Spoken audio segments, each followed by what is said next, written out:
เป็นหน้าที่ในการดำเนินเกมการแข่งขันกันต่อเลยในขณะนี้ขยับขยื่นเคลื่อนฝีเท้าเข้ามาให้ดูน้องลูกยิงกระล็อกปล่อยถอยไม่เป็นทิศทางออกนอกสนามไปแล้วมากันที่น้องเบอร์10น้องเบอร์10แต่ปิดปีกี้มาเบอร์เขาไว้ได้ระหว่างหนูน้อยทีมขุนช้างแล้วก็ทีมแบบเดิมที่เป็นตัวต้องคับเลยทีเดียวเอาเลยฮะไล่ขณะนี้มาที่น้องเบอร์4น้องเบอร์4ขยี้ฝีเท้ามาแล้วก็ให้กับเพื่อนผู้เล่นในทีมเดินเกมไปหน้าประตูได้หรือไม่ลูกนี้แกจึงเป็นต้องตะวันลูกนี้ไม่ไปก็โหยเกือบไปแล้วอีกนิดเดียวดูสิว่าใครจะเข้าเส้นชัยบอลคู่นี้มันเกี่ยวกับบอลมันเนี่ยเส้นชัยเนี่ยเส้นชัยก็คือหน้ารูประตู1มันสมองก็มี2ฝีเท้าอะไรก็เกิดขึ้นทุกนาทีมอบหน้าที่ให้กับการบรรยายดูดีครับ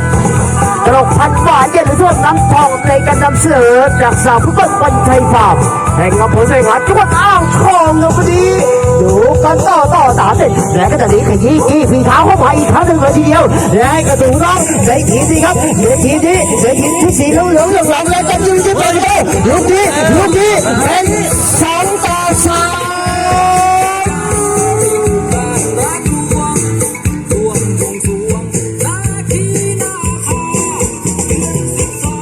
เหลืออีก1ลูกเท่านั้นในท้ายเวลาของเกมการแข่งขันในวันนี้ขอดูน้องทั้ง2ทีมกับพี่น้องณสนามฟุตบอลวันชัยฟาร์ม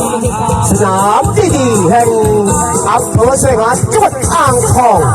กิจกรรมรวบรวมพลังเยาวชนคนสร้างชาติจัดทำ3โดยท่านต่อในฟาร์มยับนี่ผู้ใหญ่ใจดีท่านหนึ่งแห่งอำเภอไซหัดของเราครับร่วมด้วยช่วยกันส่งเสริมกิจกรรมดีๆนานาการออกกำลังกายมากับพี่น้องชุดสีเหลืองของอำเภอศรีพัฒนาจังหวัดสุพรรณบุรีแห่งตำบลเดินโต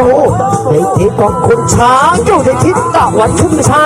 ทิศตะวันทิ้งพร้อมนี่ก็ชุดสีส้มขาวเลยครับเลิฟขยับเตะปากกันที่แล้วเบอร์6ก็ต้องเท้าได้ตัดสินใจให้กับน้องเบอร์10รวมด้วยช่วยกันขบี้จี้ลูกนี้ให้เป็นประตูได้หรือไม่แล้วก็กระชากลากเลือมาให้กับน้องเบอร์4แต่เบอร์4บอกว่าลู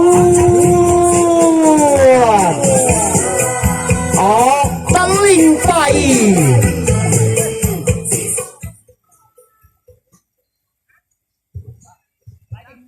เป็นที่ในการทุ่มลูกนี้ครับทุ่มลูกนี้ระหว่างฝ่ายแดงบอลรับบอลลูกนี้เขาไม่ได้ดูครับสีเหลืองยิบนี่เป็นฝ่ายถือว่าเป็นฝ่ายแดงเลยเดียวฝ่ายนั้นเปิดขยี้จี้มาได้ไหมแต่ไม่รอช้าครับไหนขณะนี้เริ่มยัดที่เท้าซ้ายย้ายมาที่เท้าขวาเรียงหายใจดีแล้วน้องบอลสิทำเป็นเท้าได้เอาเลยครับและวันนี้จะสนับสนุนด้วยมวยคู่นี้โดยรถกระบะอีผู้รถกระบะอีผู้ร่วมด้วยช่วยกันวันนี้นะครับแล้วก็สนับสนุนเป็นหลักเป็นอย่างเป็นทางการอย่ากันยุงมียุงแล้วก็กันยุ่งหัวใจปิดประตูกลางมุ้งยุงมันก็จะหาหัวใจอย่าตกกระยุงห่านยุงกินหญ้าห่านฟ้ากินขี้ดูฝ่ายแดงเปิดลูกนี้เข้ามาฝ่ายแดงกับฝ่ายได้บอลเป็นดูท้ายแล้วแต่ขันกรรมการจะยกมือให้ฝ่ายใจดีที่มาโอ้โหลูกนี้ได้สุดท้ายก็คือผู้รักษาประตูในการจะเดินเกมมวยมี5ยกแต่บอลจะมี2ยกหมดยกที่2ครับเป็นยกสุดท้ายของการแข่งขันกรรมการยกมือให้กับหนูน้องในทีมเราเป็นสื่อที่เป็นตัวน้องคำเจ้าค่ะ